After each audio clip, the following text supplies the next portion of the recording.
요즘 마음이 너무 힘듭니다. 코로나 직전에 퇴사했는데 코로나가 터지면서 아르바이트 자리도 구하기가 어려워졌습니다. 월세와 카드값 내는 것이 두려워지고 자꾸만 돈이 줄어들고 있다는 생각에 답답해집니다. 마음의 평온을 찾고 싶습니다. 어차피 백수로 보낼 거 하고 싶은 거 하고 마음 평온하게 있고 싶은데 코로나로 활동이 막히고 마음 관리하기가 더욱 힘이 듭니다. 조언 부탁드립니다. 마음이 불안하고 초조해도 돈은 안 벌리고 돈은 나갑니다. 이거 잘 알으셔야 됩니다. 내가 막 불안해하고 초조해하면 돈이 안 나간다. 그럼 괜찮아. 돈이 들어온다. 그래도 괜찮아요. 그런데 마음이 불안하고 초조해도 나갈 돈은 나가고 돈은 안 들어오고 그래요. 내가 마음 편안하게 있어도 어때요? 돈은 안 들어오고 나갈 돈은 나가요. 그럼 어느 거 아시겠어요? 바보 같은 짓을 하시겠어요? 현명한 짓을 하시겠어요? 바보 같은 짓을 하고 싶으면 초조하고 불안하고 근심하고 걱정하면서 돈은 돈대로 나가고 돈벌이는 안 되고 이렇게 해서 하시겠냐?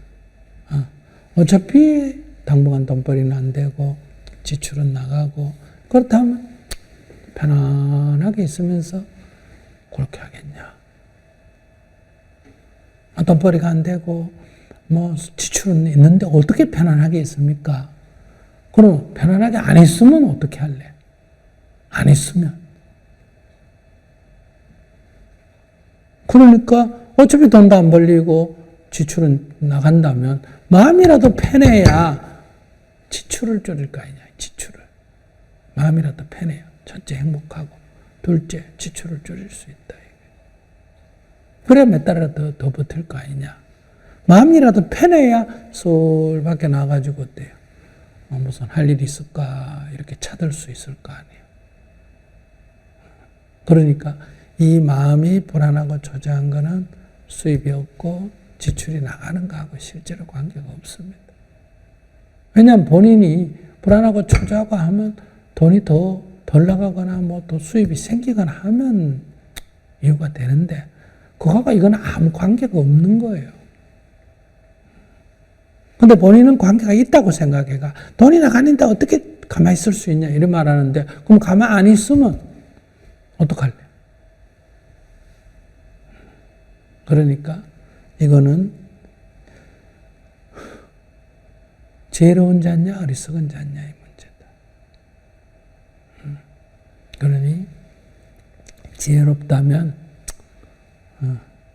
돈은 어차피 이래도 나오고 저래도 나오고 안 들어오면 이래도 안 들어오고 저래도 안 들어오니까 뭐라도 마음이라도 편하게 있자. 근데 본인이 하고 싶은 거 하고 평온하고 싶다. 근데 돈 드는 건 안 돼요. 하고 싶은 거 한다고 돈 들면 돈이 많이 나가잖아요. 그러니까 만약에 나 같으면 가만히 앉아 명상하겠어요. 밥도 적게 먹어도 되고 집세만 나가지. 그러고 와가지고 밖에 가서 아르바이트 거리 10,000원짜리든 20,000원짜리든 할 수 있으면 하고, 조금 짐 들어주고 뭐 되고 10,000원짜리 남 15,000원 받을 때 10,000원짜리 하나 받아가지고 10,000원짜리만 받으면 3일은 먹고 살아요. 가만히 라면 끓여 먹고 밥만 먹으려고. 그러니까 이렇게 좀 세상이 무너져도 정신만 차리면 솟아날 구멍이 있다잖아요. 그러니까 이제 행복학교에 등록해서 한번 해보세요. 그러면 이제 이런 상태에서도 편안하게 있을 수 있는 길을 경험하게 될 것입니다.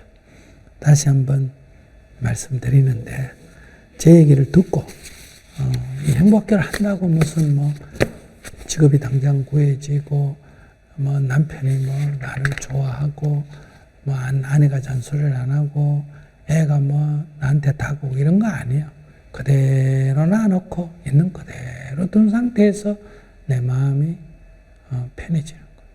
내 마음. 그런 공부를 하는 거예요. 근데 이거 지금 4번 하거든요. 4번. 4번 하는데 이거 빼먹으면 안 돼요. 아무리 바빠도.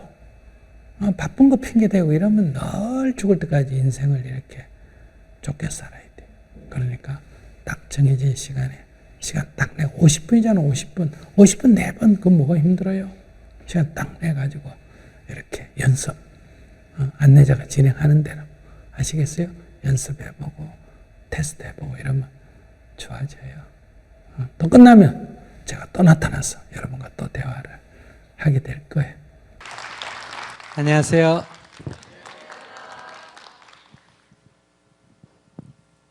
수행자가 된다는 것은 뭘 배우고 익히는 게 아니라 정말 자기가 궁금해하는 것을 탐구하는 거예요. 그러니 근본적으로는 스스로 탐구해야 됩니다. 그러나 오늘 저하고의 대화는 이제 그런 탐구해 가면서 발생한 이런저런 얘기들을 함께 해보는 그런 시간이다, 이렇게 말씀드릴 수 있겠습니다. 그러니까 제 혼자 얘기하는 시간이 아니고 해보고 이렇게 하겠습니다.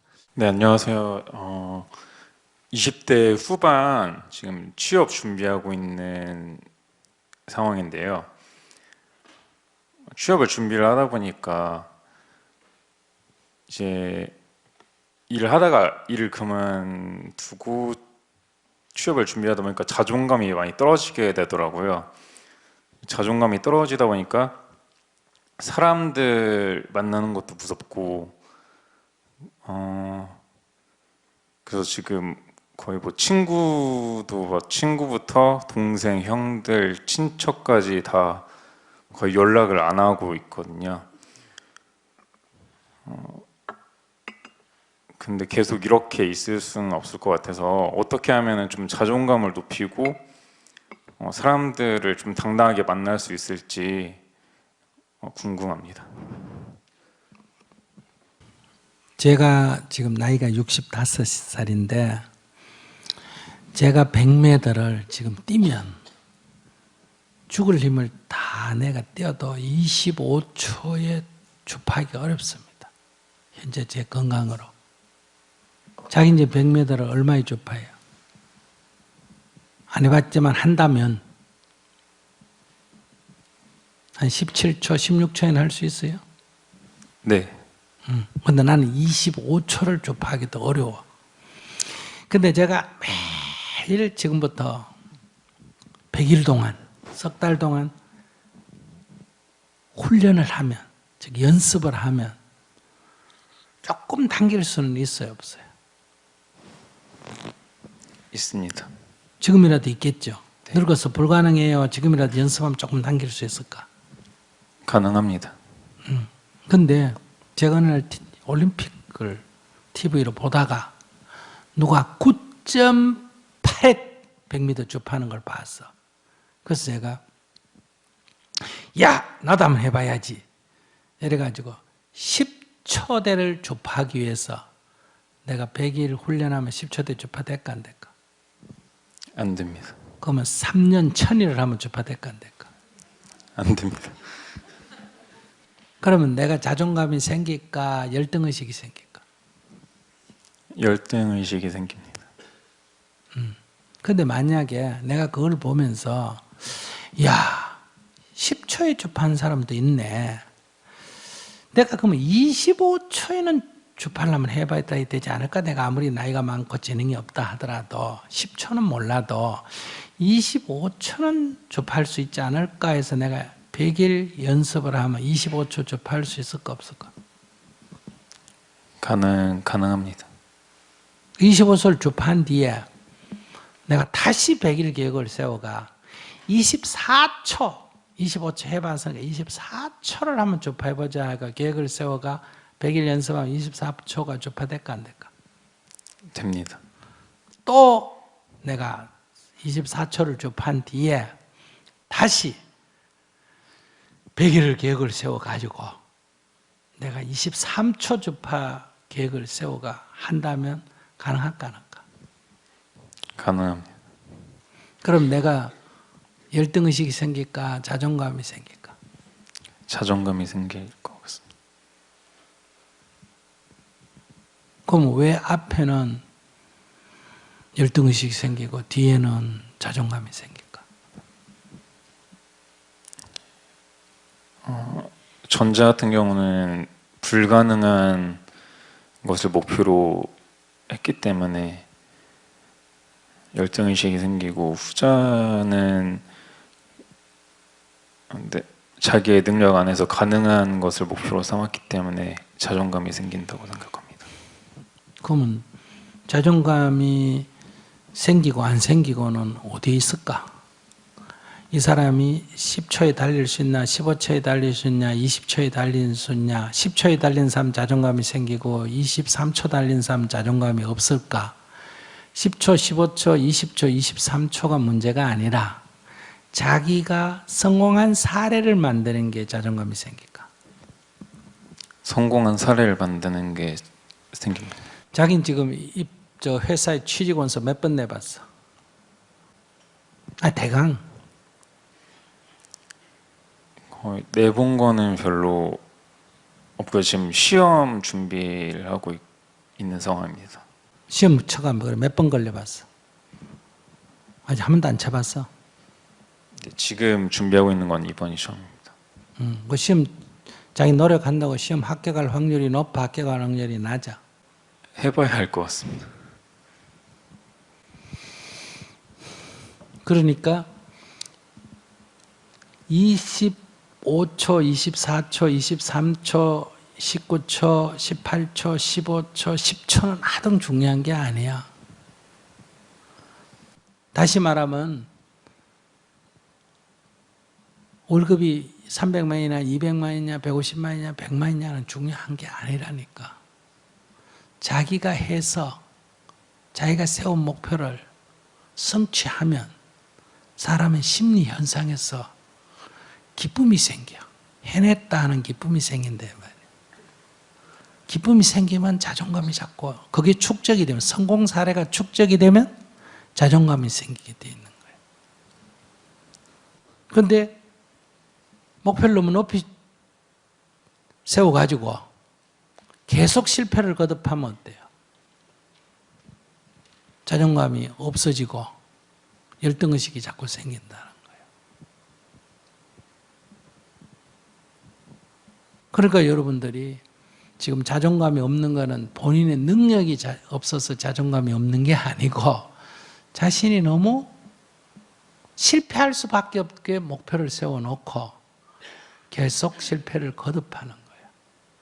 나는 이런 사람이다 하고 현실에 있는 나보다 훨씬 높이 나를 상상해 나는 이런 인간이다 하고 현실에 있는 자기보다 높이 정해놓으면 현실에 있는 자기가 그 이상을 못 따라간다 이 말이야.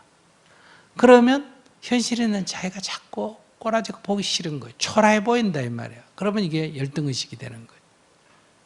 그래서 이럴 때 내가 노력을 해서 내가 세운 이 상상의 자기의 현실의 자기를 끌어올려야 되느냐, 상상의 자기를 버려야 되느냐, 어느 쪽이냐 이거예요. 여러분들이 모든 학교에서 가르치거나 하는 거는 꿈을 크게 키워라, 상상을 어떻게 하라 해가지고 상상이 여러분들의 현실에 있는 자신을 초라하게 만든다 이거예요. 그래서 다 괜찮은 사람인데 본인은 다 열등의식을 가지고 있는. 그러니 여러분들이 그 상상을 버려라 이거예요. 그건 자기가 아니에요. 머릿속에서 그려진 그냥 하나의 환상일 뿐이다 이 말이에요. 현실에 있는 여러분들은 어느 한 사람 없이 다 괜찮은 사람이야. 그래서 자기를 직시해라 이거예요. 자기를 인정해라. 나를 있는 그대로 받아들여라. 이렇게 말하는 거예요. 그럼 내가 아까 65세라고 했는데 나하고 자기하고 둘이 있으면 자기는 내가 될래, 65세 된 영감이 될래, 20대 후반의 청년이 될래? 제가 되겠습니다. 그럼 자기가 지금 결혼을 못했다 하면 65세 된 영감도 결혼 못해도 잘 사는데 29살 된 사람이 결혼 못했다고 열등의식 가질 필요는 없잖아. 네. 결혼을 하겠다고 마음먹으면 자기가 더 가능성이 높나 내가 더 높나? 제가 더 높습니다. 취직을 한다면 자기가 가능성이 높나 내가 높나? 제가 높습니다. 달리기를 해도 자기가 앞서갈 가능성이 높나 내가 높나? 제가 높습니다. 그럼 인터넷에 뭐 검색을 하고 뭘 찾는다 하더라도 자기가 빠르나 내가 빠르나? 제가 빠를 것 같습니다. 근데 왜 자기는 그런 재능을 가지고 열등의식을 가지고 살고 나는 아무 재능도 없는 게 이렇게 더 기분 좋게 살까? 학교도 자기는 이미 대학 졸업했을 거고 나는 고등학교 다니다 그만뒀는데. 근데 여기 이제 차이가 있는 거예요. 나는 아까 출발이 가난한 집에서 태어나서 시골에서 출발했기 때문에 한 방에 형제가 6명이 같이 자다가 도시에 나와가 중학교 때 자취를 했다 이 말이에요. 내가 밥해 먹고 학교를 다녔다 이 말이에요. 그래도 난 혼자 자잖아. 그럼 환경이 좋아졌나 나빠졌나? 좋아졌지. 그런데 여러분들은 노른 집에서 엄마가 해주는 밥 먹고 응접실 있는 집에서 살다가 대학 간다고 해가 조그마한 어디 고시촌에 들어가면 자기 사는 환경이 추락했나 높아졌나? 추락했지. 우리는 한 방에 이렇게 여러 명이 자던 살에서 20몇 살 때가 결혼을 해가 두 부부만 방을 하나 얻어가지고 세 방을 하다가 살아도 환경이 개선됐나 나빠졌나? 개선됐지. 그런데 여러분들은 지금 결혼하면 엄마 아빠가 사는 집에 내 방 가지고 너른 응접실에서 세탁기 문화시설 다 갖춰진 데서 살다가 두 부부가 방을 하나 얻어가지고 아주 집이 부자라서 큰 아파트를 구해줬으면 몰라도 자기 힘으로 결혼해가 방을 얻는다면 원룸 아니면 그저 원베드룸 정도로 방을 얻어 가야 될 거 아니야. 그럼 자기가 결혼하기 전보다 환경이 열악해졌나? 좋아졌나? 열악해졌지. 그래서 결혼을 못 하는 거예요. 옛날 사람은 새 방에도 결혼 생활을 했는데 요즘은 왜 원베드룸에서도 결혼을 못 하느냐? 환경이 높은 데 있다가 낮아지기 때문에 꺼려지는 거예요. 엄마하고 사는 게 편할까? 마누라하고 사는 게, 신혼해가 부인 데리고 사는 게 편할까? 어느 게 편할까? 아니 부부관계를 한다 이런 좋은 점도 있지만 사는 건 어느 게 편할까? 그래, 늙은 여자가 훨씬 편하다니까. 이건 다 해준단 말이야. 잔소리를 좀 하는 게 문제이긴 하지만. 그러니까 결혼의 필요성이나 결혼의 요구는 어떤 나아지는 쪽으로 갈 때는 사람이 가기가 쉬운데 후퇴하는 쪽으로는 가기가 꺼려지기 때문에 다 망설인단 말이에요. 계속. 그런데 둘이가 좋아해도 막상 둘이가 결혼을 방을 얻어 살려고 해보니까 둘 다 자기 현재 사는 것보다 환경이 나빠지니까 둘이가 결심을 못하는 거예요. 그럼 그 좋아지는 걸 만들려고 하니까 연애를 5년씩 10년씩 하는 거예요. 그러니까 그 둘이 노력에 의해서 그런 걸 만들기가 쉽지가 않잖아. 그러니까 부모한테 기대는 거예요. 부모는 어떻게 생각하냐? 나는 중고등학교 나와가지고 이렇게 공자 다니면서 돈 벌어가 집도 사고 너도 나가 키우고 공부도 시키고 이랬는데 너는 대학까지 나온 게 왜 부모한테 손 벌리나? 부모는 이렇게 생각한단 말이에요.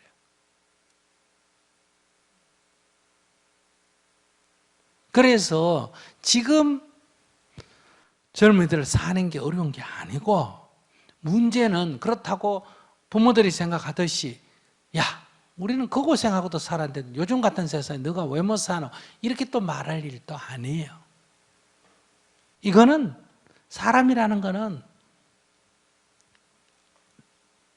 현재 환경이 자기 처지보다 나은 쪽으로 갈 때는 객관적으로 100만 원 받다 150만 원 받으면 기분이 좋지만은 500만 원 받다 400만 원 받으면 기분이 나빠진다는 거예요. 그래서 젊은이들이 지금 힘든 거예요. 근데 부모는 이걸 이해를 못하고 또 젊은이들은 너무 이 문제에만 자꾸 생각을 한다는 거예요.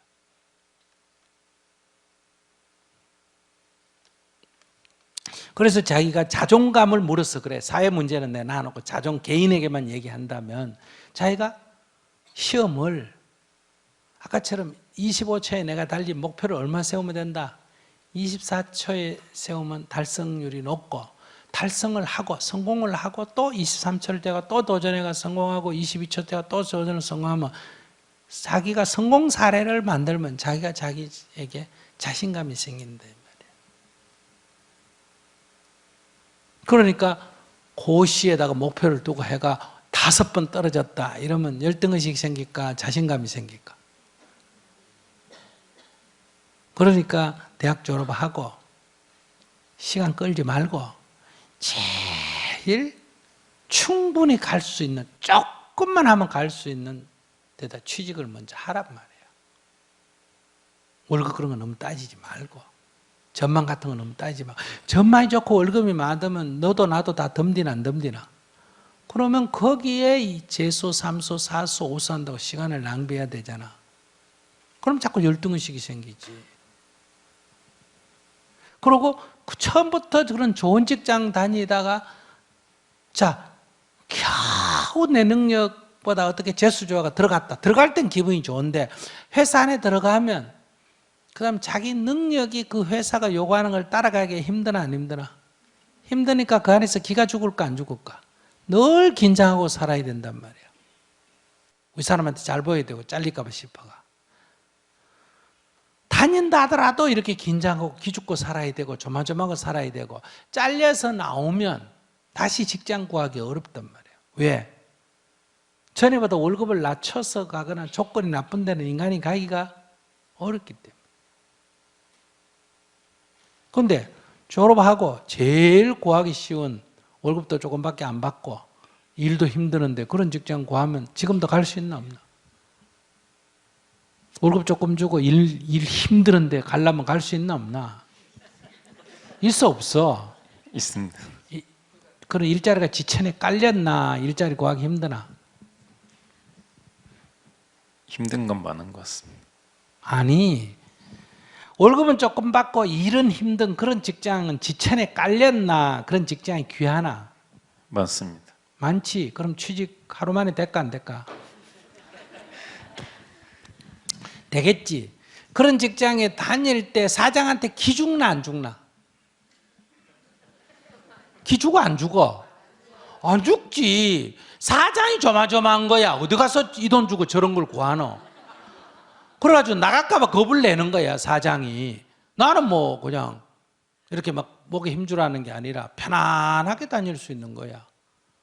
그러면서 다니다가 옆에 이렇게 보니까 이거보다 조금 더 나은 게 있단 말이야. 그럼 옮겨가면 되잖아. 놀면서 직장 구하지 말고 이렇게 옮겨가면 되는데, 옮겨가면 있던 사장이 조건을 더 올려줄까 안 올려줄까? 내가 요구해가 올라가나 막 주겠다고 사정을 하면 그럼 늘 갑으로, 노동자로 살아도 평생 갑으로 살 수 있다 이 말이야. 사장이 의리되지. 그리고 주면 못 이긴 척하고 그냥 있으면 되고, 그럼 있으면 투쟁을 해가 내가 있으면 서로 힘들지만 사장이 사정해가 있으면 괜찮잖아. 그러다 또 좀 있다 또 괜찮은 거 있으면 또 가면 되잖아. 그 사장이 안 잡으면 글로 가면 되고, 잡으면 여기 또 있으면 되고. 그리고 또 경험이라는 게 필요하잖아. 우리가 세상에 나가기 위해서는 이것저것 좀 경험해보는 게 좋나 안 해보는 게 좋나? 해보는 게 이것저것 해봐야, 너무 한계를 오래 하면 안 돼. 이것저것 해봐야 진짜 내 적성에 맞고 내가 잘할 수 있는 게 뭔지를 알 수가 있다 이 말이야. 그런데 처음부터 시험쳐가 좋은데 덜렁 합격을 해놓으면 바꿀 수가 있나 없나? 못 바꿔. 이게 안 맞다 싶어도 아까워서 바꾸나 못 바꾸나? 못 바꿔. 그럼 평생 그 묶여서 살아야 돼. 그럼 직장 다니는 게 재미도 없어져. 그러니까 연습 삼아 여도 좀 다녀보고 저도 좀 다녀보고, 내가 못 견뎌가 나가는 게 아니라 여기도 가서 일도 좀 육체노동 하는 일도 해보고 뭐 판촉하는 것도 해보고 뭐 이것도 저것도 해보면, 사람이 해보면 이거 재밌네. 세상 사람은 그 별 볼 일 없다는데 자기한테는 딱 재밌다, 괜찮다 이런 게 있단 말이에요. 한 5개 정도는 거쳐야 그래도 자기 나름대로 뭐 해볼 만한 걸 찾기가 쉽단 말이에요. 월급이 작은 거는 그건 자기가 앞으로 개선하면 되니까. 그리고 또 그게 취미에 맞으면 좀 하다가 나중에 자기가 창업을 해도 되잖아. 처음부터 창업하는 게 낫나, 뭐든지 좀 가서 남 하는 데 가서 좀 있다가 괜찮네 할 때 창업을 해야 되나. 자기가 좀 그걸 익혀가 창업을 해야 성공 확률이 높지. 대기업에 들어가면 한 개 부속품밖에 안 되는데 조그만 회사에 들어가면 자기가 회계돼야 되고 자기가 영업돼야 되고 자기가 무슨 생산도 해야 되고 이러면 힘은 좀 들지만은 종합적으로 경험할 기회가 있나 없나? 있지. 그래서 여러분들이 젊을 때 연습하는 데는 대학 졸업하고 바로 작은 회사에 들어가서 이것저것 해보는 게 좋아. 그래야 자기 적성을 이렇게 파악할 수도 있다는 거예요. 그리고 어차피 대기업이나 공무원이나 이건 다 좋은 줄 알아가지고 100명이 졸업, 10명이 졸업하면 자리는 한두 개밖에 없는데 거기다 목매다면 80%는 8명은 늘 열등의식 갖고 살아야 되잖아. 근데 그거는 지금은 월급이 많고 대우를 받아서 좋을지 몰라도 평생 죽을 때까지 얼로 살아야 돼. 묶여서 살아야 돼.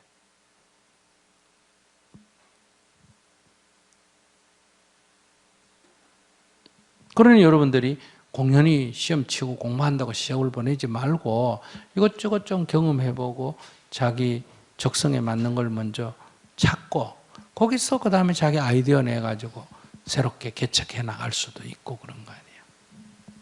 이 생각을 좀 바꾸면, 그리고 우선 뭐 취직을 하더라도 합격하기 쉬운 데를 취직해가 6개월 다니다 그만두고 또 새로 시험 쳐가 또 딴 데 가면 난 5번이나 합격했잖아. 나는 할 때마다 합격이 되잖아. 그럼 자존감이 생기지.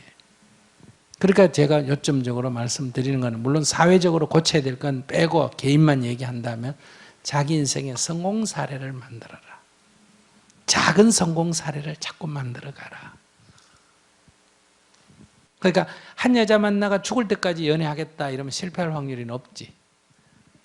난 5명 정도 여자하고 한번 사귀어 봐야 되겠다 이런 마음을 먹으면 재수없이 안 헤어지면 그냥 가면 되고, 헤어지면 연습이잖아.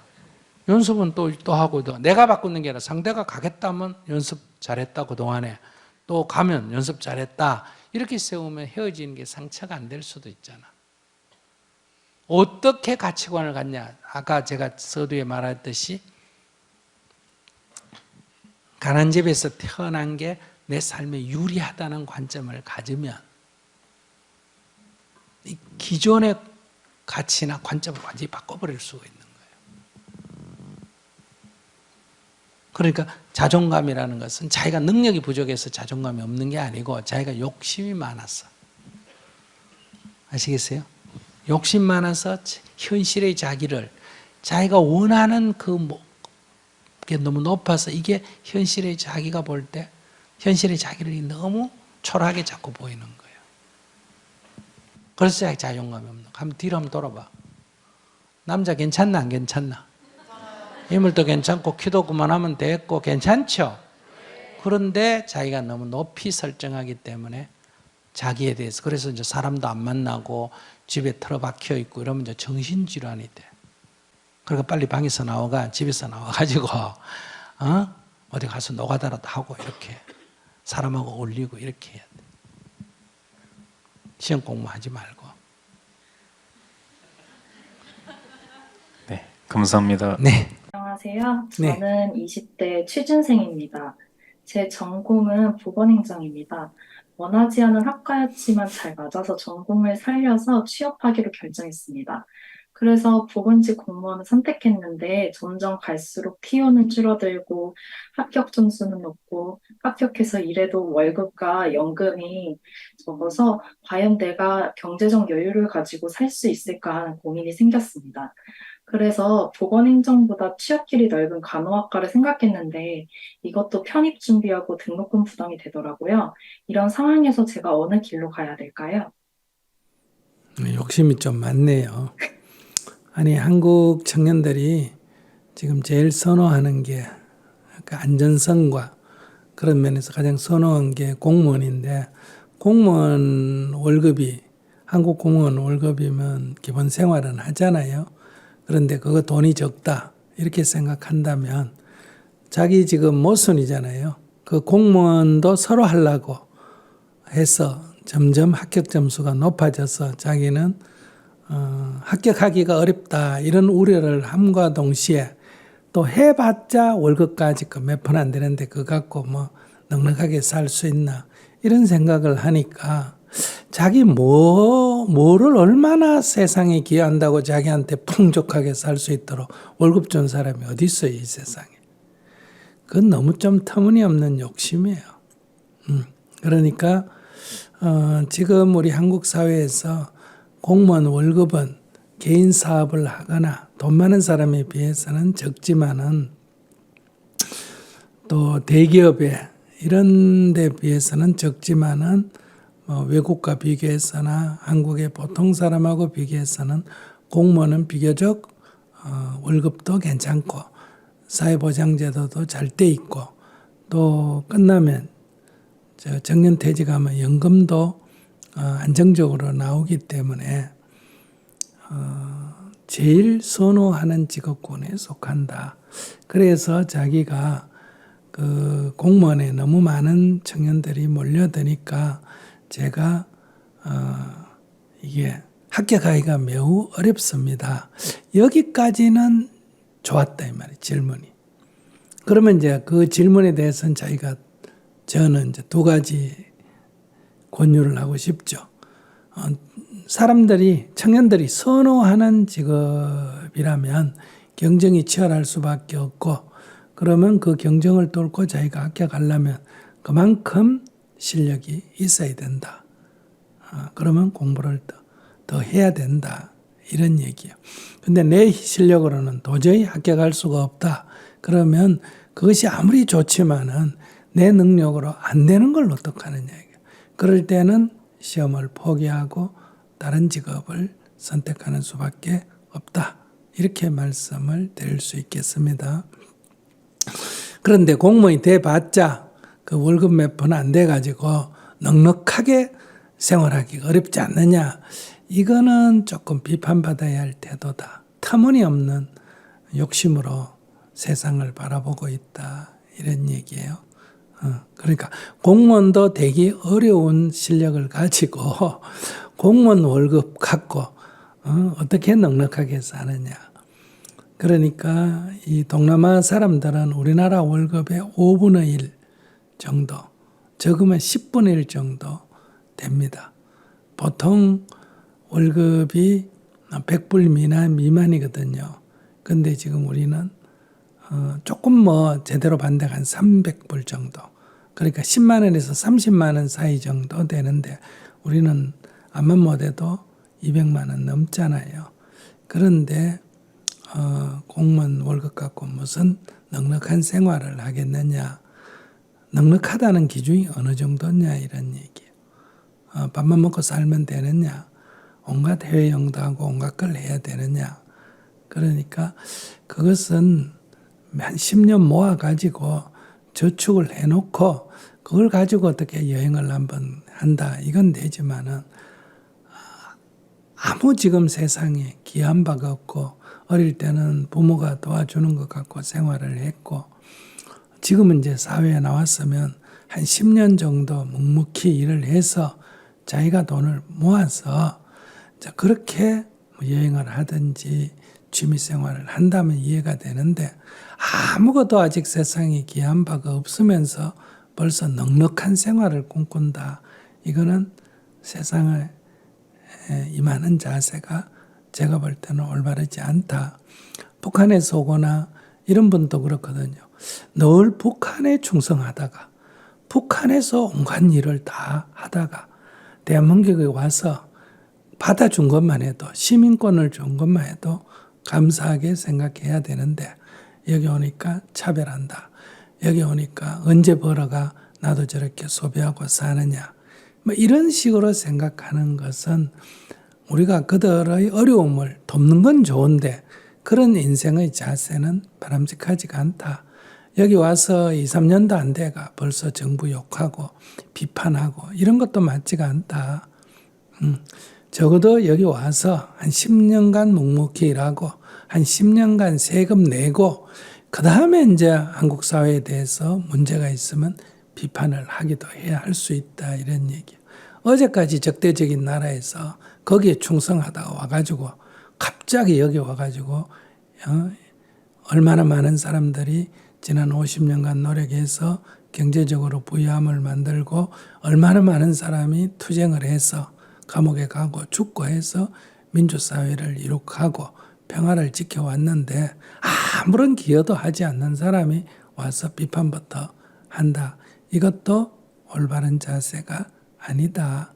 그래서 저는 젊은이들을 위해서 우리가 젊은이들의 어려움을 해결하기 위해서 많은 관심을 갖는 건 맞지만은 젊은이들도 우리가 대한민국, 지금 대한민국 여기까지 올 동안에 아무런 기여도 한 게 없잖아요.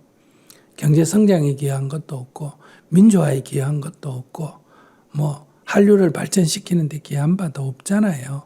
그러면 이제 쭉 혜택만 받고 공부를 해서 졸업을 했으면 한 10년은 이 세상에 무슨 일이 있는지 노력해서 기여를 해야 되겠다. 그러고 나서 뭐 얘기를 해야 되지 않느냐. 이렇게 얘기하면 꼰대 같은 소리를 한다. 이렇게 생각할지 모르지만은 저는 그런 자세가 돼야 되지 않을까. 이렇게 생각해요. 그래서 뭐 공무원 월급 받아가 어떻게 넉넉하게 사느냐. 이거는 정말 잘못된 생각이다. 이건 제가 비판적으로 좀 말씀을 드리고요. 그러나 앞에 이제 공무원 쪽으로 자꾸 사람이 몰리니까 경쟁률이 높아질 수밖에 없고 그러면 자기가 공부를 좀 더 집중적으로 하는 수밖에 없다. 이렇게 생각하고요. 간호사의 일이 월급은 조금 얼마나 많은지 모르지만은 지금 요즘 옛날에 좋은 직장 중에 요즘 와서 3D 업종에 속한다고 자조적으로 얘기하는 직업군이 있는데 그 가운데 하나가 간호사입니다. 교사도 요즘 그렇게 들어갑니다. 사회보장 시스템 이런 거는 굉장히 좋고 경쟁률도 높잖아. 그죠? 근데 막상 교사를 하면 요즘 아이들이 애를 집에서 하나하나가 제 맘대로 키우고 학교를 보내놔서 교사를 막 욕하고 머리채를 휘감고 말도 안 듣고 수업 중에 지 맘대로 하고 이래서 특히 이제 20대 교사 이렇게 전형생들은 정말 힘들어합니다. 그런 것처럼 이 간호하는 일도 정말 즐거운 마음으로 봉사정신을 하면 괜찮은데 그 자체는 날 하루 종일 환자를 돌봐야 되잖아. 그죠? 건강한 사람을 지내는 게 아니라 늘 환자들 돌보고 환자는 늘 신음소리하고 불평하고 그러잖아. 아프니까. 그런 사람을 늘 웃으면서 돌본다는 거. 이거 사실은 옛날에 우리가 살기 어려울 때 월급을 많기 때문에 한다 하니까 하지. 요즘같이 여러분들이 편안하게 집에서 청년 시절을 보내고 나서 이 직업을 하다가 그만두는 사람이 굉장히 많습니다. 그리고 또 같은 직업군에 평등하지가 않아요. 의사하고 간호사는. 같은 의료 종사자잖아. 그죠?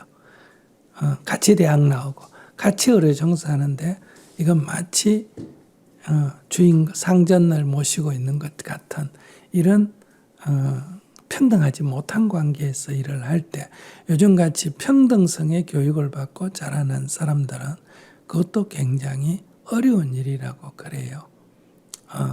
그러니까 보건행정하는 것보다 간호사가 더 어려운 일을 하니까 더 월급이 많을 수도 있다. 그리고 간호사들의 얘기를 들어보면 거기도 또 갑질하는 문화가 굉장히 많대요. 그래서 하소연을 하거든요. 제가 정문적서를 가보면 이 세상에 어디든지 남이 볼 때 좋아 보이지 직접 해보면 쉬운 게 하나도 없다. 이렇게 말씀드리고 그냥 막연히 공무원 되는 것보다 보건에 대한 전문적인 그런 걸 익히고 아마 시험을 치면 그냥 공무원 되는 것보다는 제가 볼 때는 합격할 확률이 더 높지 않느냐.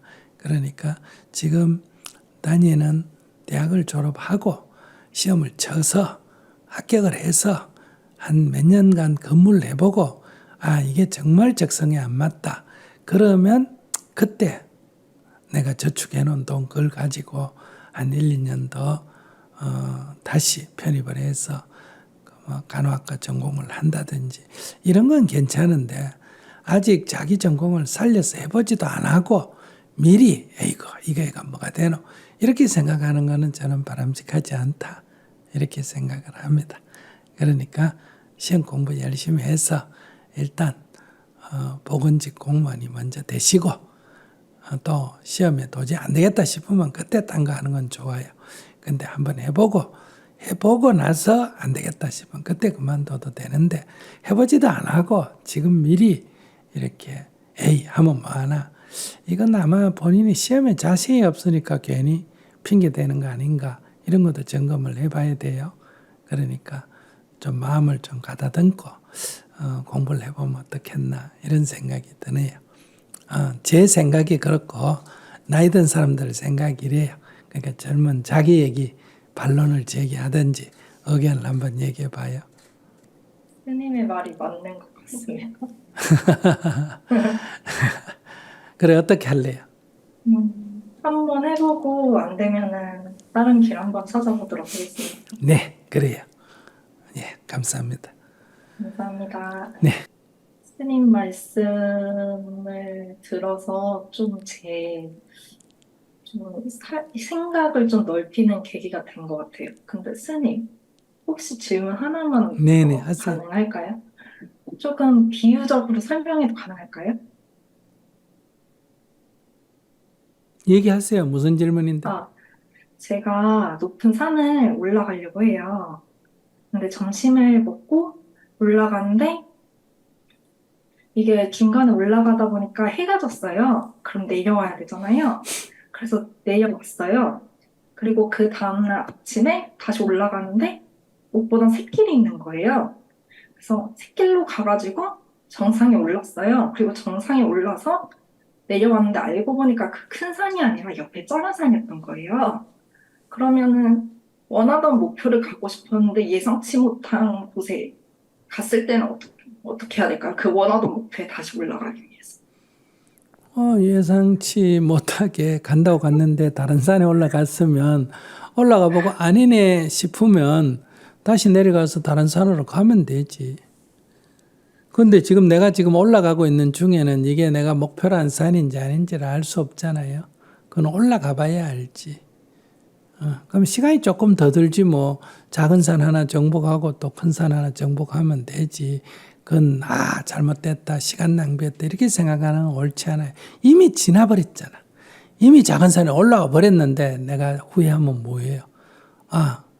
딴 사람은 하나밖에 못 가는데 나는 2개 가네. 이렇게 자기가 한 행위를 긍정적으로 받아들이고 뭐 크고 작고 그게 뭐 중요하냐. 작은 산에 올라와서 넓은 세상을 봤으면 됐지. 큰 산에 올라간다고 뭘 더 멀리 보이겠냐. 보이면 얼마나 더 보이겠냐. 됐다 막 이렇게 만족하는 수도 있고 아니다. 나는 큰 산에 올라가서 더 멀리 봐야지. 이러면 내려가서 좀 장비를 더 준비를 해서 다시 큰 산을 향해서 새로 출발해서 올라가면 되지. 감사합니다. 네. 그래도 웃으면서 얘기하니까 다행이에요. 내가 좀 사실은 좀 정문적설에서 이렇게 쫑꼬를 주면 안 되는데 오늘 2분은 내가 쫑꼬를 좀 줬어요. 정신 좀 차리라고. 그런데도 웃으면서 받아줘서 감사드립니다. 네, 안녕하세요, 스님. 네. 저는 지금 3년 동안 다녔던 직장을 그만두고 다른 직장을 알아보고 있습니다. 나올 때는 하고 싶었던 일이 있었는데 막상 그 일을 할 생각을 하면 아무런 흥미나 의욕도 생기지가 않습니다. 3년 전에 회사를 들어갈 때는 제가 특별히 하고 싶은 일이 없었어서 스님의 증문즉설 영상을 봤는데 그럴 때는 일 많고 월급 적게 주는 곳으로 들어가는 것도 방법이라고 하셔서 마침 면접에 붙어서 들어갔는데요. 처음에는 맡은 일을 성실히 했고 그 분야에 대해서 배워도 봤지만 이 회사의 서비스가 고객한테 어떤 도움이 되는 건지 스스로 납득이 되질 않아 회사를 다니면서 다른 일도 알아봤습니다. 부업으로 할 수 있는 기술을 배워보기도 했고 취미 생활을 세컨 잡으로 만들어 볼 수도 있겠다 해서 SNS로도 시도를 해보았는데요. 제 커리어의 방향이 잡히진 않았습니다. 하지만 그 연장선 상에서 마지막에는 온라인 마케팅에 도전해보고 싶어서 회사 안에서 직무를 변경해서 그 일을 하다가 나온 건데요. 막상 다시 하루 종일 동일한 회사 상품을 가지고 그 일을 할 걸 생각을 하면 지루하고 의미가 없어 보입니다. 온라인에서 광고를 집행하거나 만들어야 하는 건데 저는 평소에 광고를 보지 않기 위해서 추가 요금을 지불을 하거나 간접 직접 광고 콘텐츠는 아예 넘겨버리거든요. 그래서 이 일을 할 생각을 하면 시작 전부터 벌써 피곤합니다. 그래서 지금 스스로가 좀 황당해요. 당장 밥벌이는 해야 하는데 제가 흥미를 갖는 분야는 금방 식어버리거나 어떻게 직업으로 연결해야 되는지 잘 모르겠습니다. 제가 사회에서 무슨 일을 할 수 있는 건지, 제가 쓸모는 있는 사람인 건지 기운이 빠집니다. 어떤 분야로 가야 할지 벌써 몇 년째 이리저리 갈팡질팡하고 있고 막막하고 답답한 게 계속 반복이 돼서 어떻게 해야 할지 스님께 도움을 받고 싶습니다. 그래도 저하고 얘기하고 마음에 안 들지만 직장을 3년이나 다녔다는 건 대단한 일입니다. 우리 청년을 위해서 박수 한번 쳐주세요. 이제 아무 곳이나 가서 우선 밥벌이가 필요하니까요. 직장을 구하는 순서가 제가 볼 때 대강 세 가지예요. 일단 밥벌이를 해야 된다. 아무데나. 그것이 불법적이거나 부도덕한 것이 아닌 데는 어디든지 직업을 차별하지 말고 먼저 구한다. 두 번째, 이왕지 일을 하는데 조금 효율적인 것, 내가 아는 지식이나 기술이나 재능이 좀 사용이 될 수 있는 곳이 있으면 월급이 조금 더 많아지거든요. 그런 곳으로 점차 이동한다.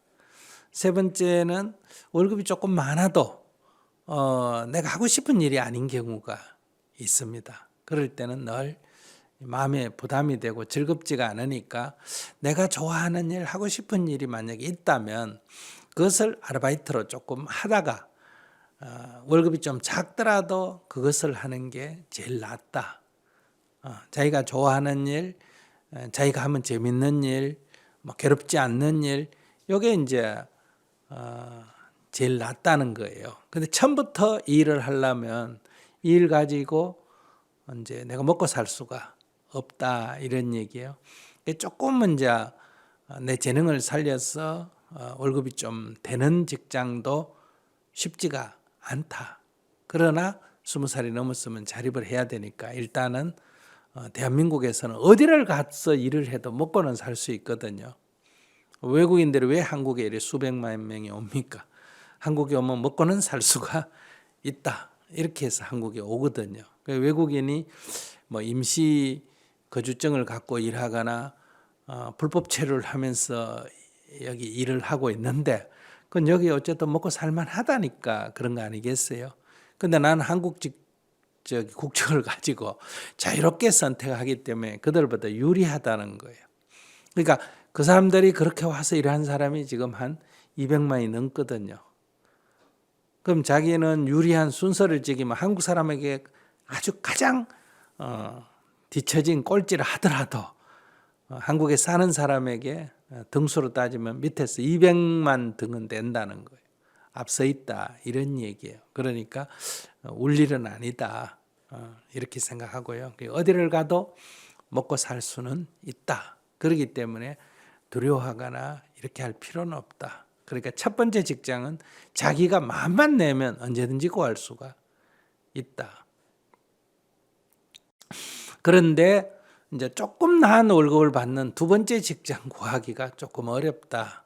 자기도 지금 고민이 아마 그런 직장 때문에 그러지 첫 번째 직장은 어려운 게 아니에요.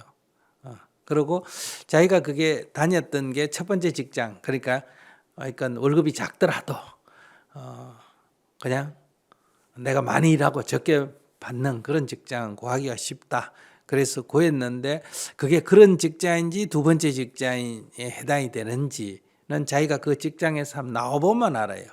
내가 나가겠다 하면 거기서 아이고 더 줄게 있어라 이래 잡으면 그게 첫 번째 직장이고, 안 잡으면 그건 이미 첫 번째 직장이 아니에요. 그 사람들이 생각할 때 네 나가면 뭐 그 정도 돈 주면 딴 데서 구할 수 있다 이런 수준이라는 거예요. 근데 아이고 너 나가보니 우리 뭐 가게 큰일이다, 우리 회사 큰일이다, 야 조금 더 줄 테니까 휴일을 주든 뭘 할 테니까 니 좀 있어라 이러면 그거는 바닥 직장이다. 나 같은 사람도 사람들이 막 못 가게 잡는다 그러면 이게 우리나라에서 제일 기본적인 직장이구나 이렇게 알 수가 있는 거예요.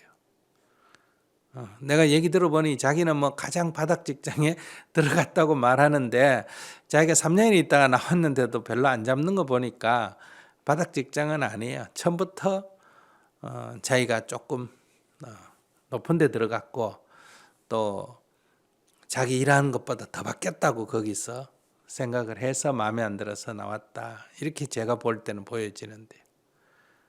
왜냐하면 그게 내가 100을 일하고 80만 받겠다 그러면 그 가게나 그 직장에서 자기 나가는 걸 잡지 안 잡지는 않아요. 그러면 일은 잘하지만 성격이 아주 문제다. 그래도 안 잡아요. 왜냐하면 자꾸 갈등이 생기니까. 그 다음에 일은 내가 하면 잘하는데 계속 이렇게 성격이 마음이 이렇게 흔들리가지고 했다가 안 했다 했다 안 했다가 이런다. 짜증이 많다. 이런 그러니까 능력이 첫째 부족하거나 능력은 있는데도 안 잡는다 그러면 성격적인 문제, 심리적인 문제가 있거나 그래서 자기가 그 사람들이 자기를 안 잡는 거예요. 그 자기가 더 밑으로 내려가서 한번 일해봐요. 잡는 데가 있지. 나간다 그러면 아이고 조금만 더 있어라 이런 데까지는 아직 안 가본 거예요. 내가 만약에 어떤 데 가서 무료로 일해줬다 그러면 간다 그러면 좀 더 해달라 그럴까 있으라 그럴까? 있으라 그러겠죠. 그러면 그게 그럼 한 달에 10,000원 달라 그래도 있으라 그럴 거, 50,000원 달라 그래도 아마 하루에 있으라 그럴 거예요. 그러니까 가겠다 하는데 있으라 하지 않는다는 거는 그 사람의 입장에서 볼 때 이득과 손해가 별로 이득이 안 된다 이렇게 생각하니까 나가는 거를 이렇게 방치하는 거거든요. 그 다음에 나가는 돈이 더 많고 이 사람이 일해가 수입이 더 적으면 내보내려고 그러죠. 이유를 붙여가 내보내려고 한다 그러면 내가 이 회사에서 내 일하는 것보다 경영자가 생각할 때 내가 가져가는 게 더 많다고 저 사람들이 생각하구나 이렇게 생각하고 나가라 소리 안 하면 내가 자책감을 가질 필요가 없어요. 저 사람한테 덕되니까 그냥 두구나 이렇게 생각하면 되고 내가 나간다 하니까 저 사람이 막 잡으면 내가 있는 게 저 사람한테 덕이 되구나 큰 덕이 되구나 그러니까 잡으려고 하구나 이렇게 이해하시면 돼요. 자기 지금 3년이나 있다가 나왔는데도 별로 안 잡았다면 자기는 내가 이렇게 열심히 일하는데 나를 안 알아준다고 했을지 몰라도 회사에서는 크게 뭐 도움이 안 된다고 생각하거나 안 그러면 도움은 되는데 성격적으로 좀 문제가 있다고 생각하거나 그렇다고 우리가 일반적으로 평가할 수가 있어요. 그래서 저는 뭐 젊은이가 직장 생활에 어려움을 겪고 있다 하는 거는 참 안타까운 일인데 이걸 그냥 뭐 좋은 직장을 어떻게 뭐 부처님한테 빈다고 간다든지 뭐 어디 아르바이트를 해가 넣어준다든지 뭐 이런다고 이 문제는 해결될 일은 아니에요. 자기가 지금 제가 볼 때는 이렇게 방황하고 있고 지금 약간 억울한 것 같은 거는 정신적으로 제가 볼 때는 조금 지금 약해졌다. 그래서 첫째는 정신과의 진단과 치료가 좀 필요하다. 이 정신적으로 건강한 사람은 직장에 다니면 좋고 못 다녀도 뭐 이거 한두 달 놀지 뭐 어떻게 이렇게 하는 거고 또 뭐 이렇게 좀 마음에 안 드는 직장에 다녀도 뭐 밥 벌어 먹으려니까 할 수 있나 뭐 좀 힘들어도 다니지 이러고 또 나올 때도 에이 그냥 여기 아니면 내가 다른 데 가서 일 못 할까? 뭐 어디 가서 일해도 이 정도 일하면 내가 먹고는 산다. 이런 게 이게 조금 뭐랄까 이런 정도가 되면 정신적으로 건강하다 이렇게 말하는 거예요. 아시겠어요?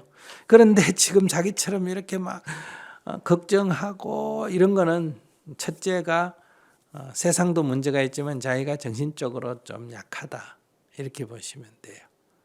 그래서 그 정신적인 안정, 심리적 치료 이게 첫째 내가 보기에 필요하다.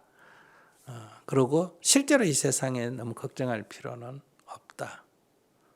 너무 욕심을 내면 뭐 부족하죠. 그 일당 한 5만 원짜리 일하겠다 하는 데는 많습니다. 건축회사 같은데 건축공사장에요 물어보니까 뭐 옆에서 서서 거듣기만 해도 일당 10만 원은 준다 그러거든요. 대신 그건 힘들죠. 그죠? 그러나 우리 사회 전체 소득에서 볼 때는 그런 이제 하위 소득층에 들어가니까 자기가 뭐 내 배운 학문에다가 내 인물에다가 내 재능에다가 그래도 남보기에 괜찮은 직장을 구하지 않아 있어야 되지 않느냐. 그러니까 이런 거는 현재 한국 경제가 좀 정체 국면에 있다 보니까 그런 일자리는 현재 좀 부족한 거예요. 그러니까 대통령 후보 나온 사람들이 전부 그런 일자리를 많이 만들겠다고 지금 약속을 계속 하고 있잖아요. 그러니까 젊은이들이 지금 직장을 못 다니는 사람이 많다 보니까. 그런데 일자리가 정말 없어서 그런 건 아니라는 거예요. 자기가 원하는 일자리가 지금 부족하다. 이런 얘기거든요. 일자리가 정말 없으면 외국인이 왜 한국에 그렇게 많이 들어오겠어요?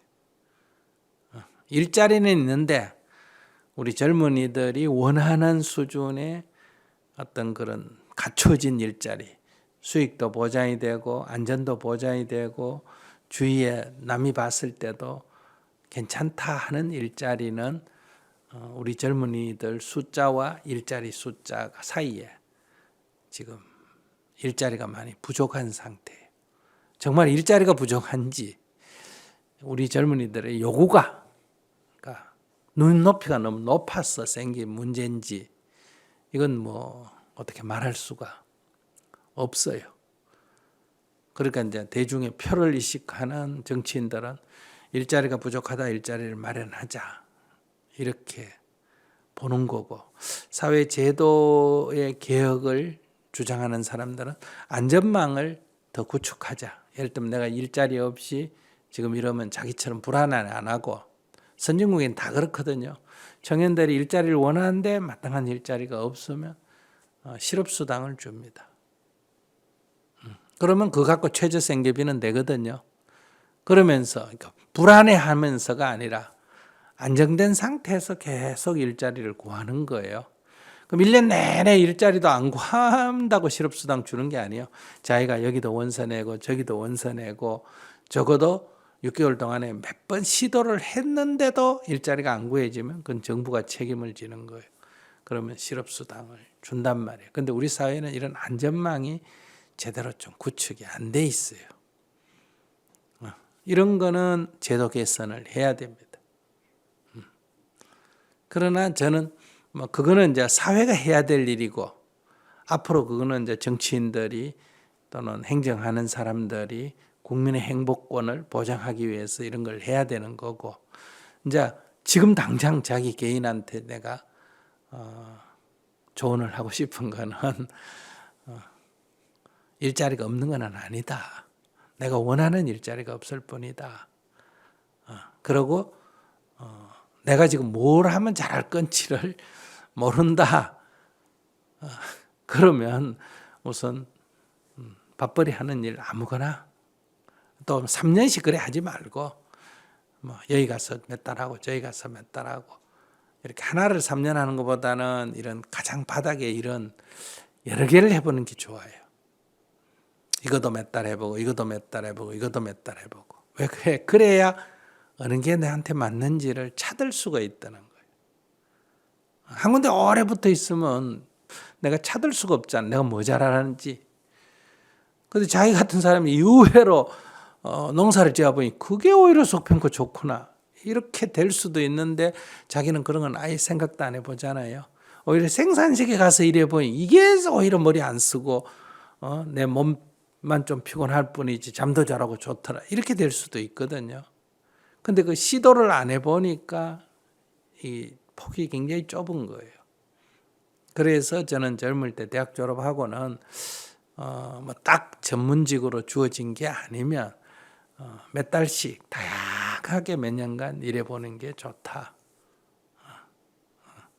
그래야 나한테 맞는 거를 그래도 비교적 찾기가 쉽지 않느냐.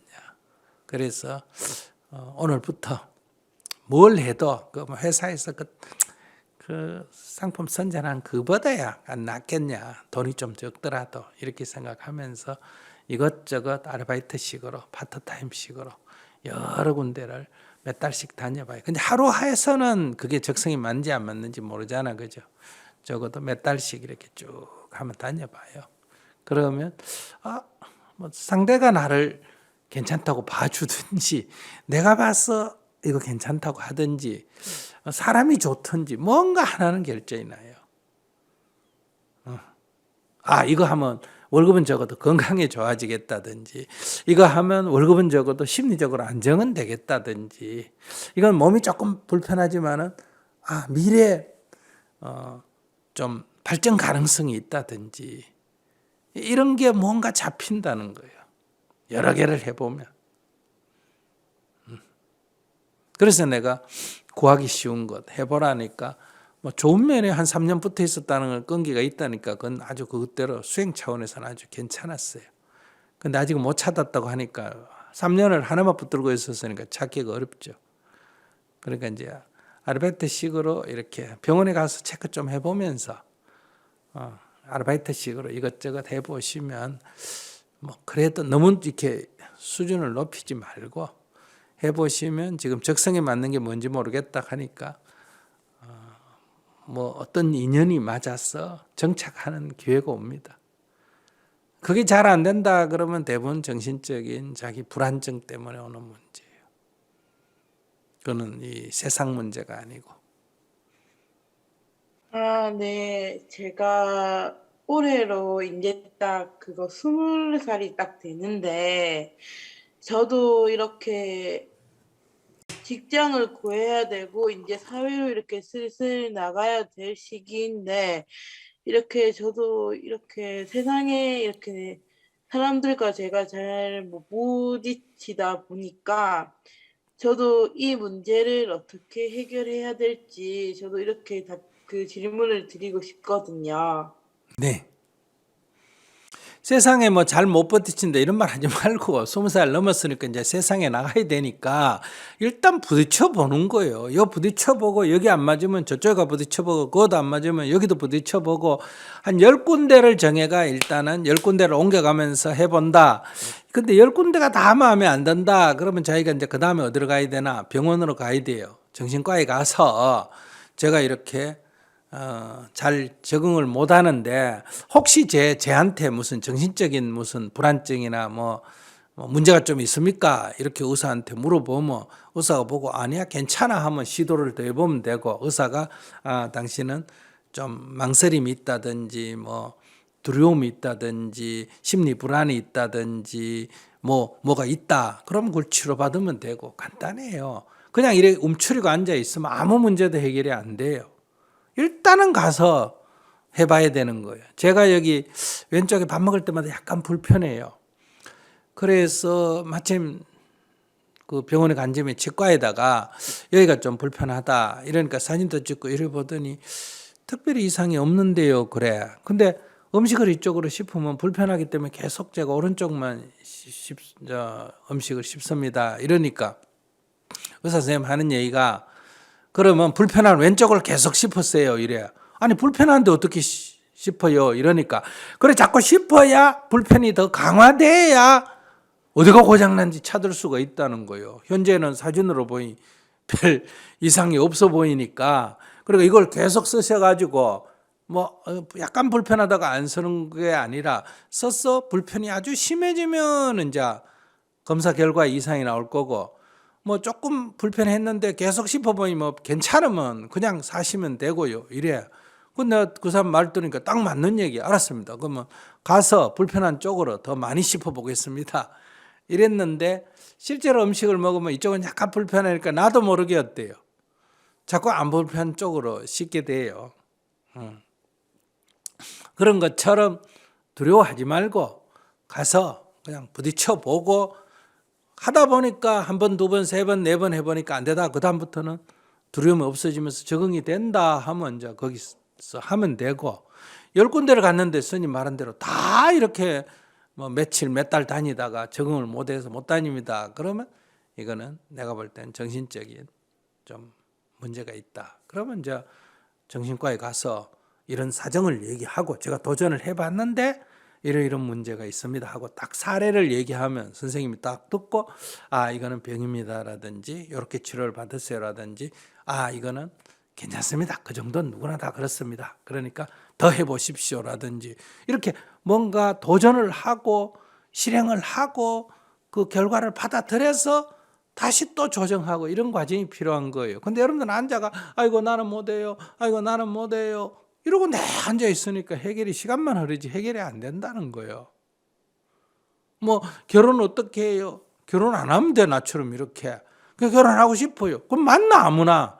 나이가 10살 많은 사람도 만나고 10살 적은 사람도 만나고 이 사람도 만나보고 저 사람도 만나보고 막 만나보니까 아 이거 안 하는 게 낫겠다 결론이 날 수도 있고 그중에 한 명이 잡혀갈 수도 있고 그러니까 여러분들은 늘 이렇게 움츠리고 자꾸 걱정만 하지 실제로 안 해본다는 거예요. 그 실제로 해보면 별거 아닐 수도 있고 정말 실제로 해보니까 문제 있을 수도 있고 문제가 발생하면 이제 우리가 그 문제를 해결하면 되거든요. 그 여러분들처럼 앉아가 이래가 아이고 이러면 아무 해결책이 없어요. 부처님이 와도 해결책이 없고 하나님이 와도 해결책이 없어. 그러니까 본인도 일단 20살 딱 넘었으니까 나가서 막 부딪혀봐요. 슈퍼마켓 가서도 일해보고 농촌에 가서도 일해보고 공장에 가서도 일해보고 사무직도 해보고 커피도 한번 날라보고 커피도 한번 빼보고 물건도 정리해보고 뭐 그냥 뭐 월급 조금 줘도 저는 상관없습니다. 이렇게 탁 가면 뭐 일할 때 천재. 왜? 온 천재 저를 아는 사람들은 사람을 못 구해가 지금 공장도 못 돌리고 뭐도 못한 사람이 없어서 지금 기업 운영을 못합니다. 이게 지금 중소기업 하는 사람의 아우성이거든요. 그런데 젊은이들을 만나면 일자리가 없어서 지금 일을 못합니다. 이 둘이 지금 안 맞는 거예요. 그러니까 여러분들이 어디든지 가서 일할 수 있다. 거기 가서 평생 하라 이런 얘기는 아니에요.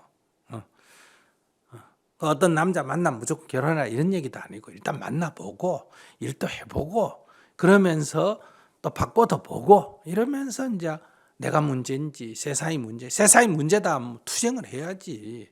내가 문제다 하면 내가 고쳐야지. 근데 이것도 안 하고 저것도 안 하고 걱정만 하고 있으면 아무 문제도 해결이 안 된다.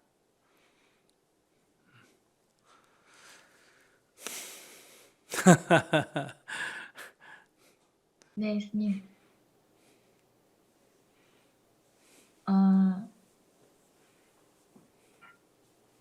제가 그 일이 안 맞는데 너무 오래 붙잡고 있었던 것 같기도 하고, 그래도 아직 어떻게 다시 시작을 해야 될지 좀 막막하긴 한데요. 좀 다른 일을 여러 가지로 해보고 또 해보겠습니다. 오늘 말씀 감사드립니다. 예, 병원에 먼저 가보겠습니다. 이렇게 말을 하면 좋겠네. 다니고 있어요. 다니고 있어요. 네. 예, 그러면 막막하다 이러지 말고 알았습니다. 내일부터 나가서 아무 직장이나 한번 다녀보겠습니다. 이렇게 딱 가벼워야지. 앞이 막막하네요. 이러면 이제 계속 막막해요. 막막하더라도 내일 가서 아침에 가서 못 나갈 값에 오늘 딱 마음은 예, 내일 아침에 가서 뭐 첫 번째 따지지 말고 첫 번째 구직 사람 구하는 데 있는데 무조건 가겠습니다. 이런 자세가 필요해요. 머리 굴리지 말고. 다만 두 가지 법률적으로 안 되는 그러니까 불법 행위, 그다음에 도덕적으로 비난받는 행위 두 가지는 빼야 된다. 그 외에는 뭐든지 무슨 일이든지 할 수 있다. 이런 관점을 가볍게 가지고 좀 해보고 또 안 되면 저것도 좀 해보고 이리저리 해보는 게 필요할 것 같아요. 감사합니다. 네.